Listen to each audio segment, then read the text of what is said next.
चला आम्ही बाहेर काढला त्यावेळेस भाऊनी आमचे हे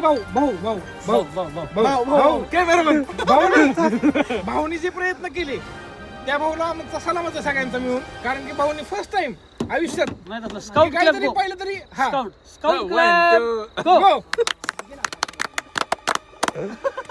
भाऊनी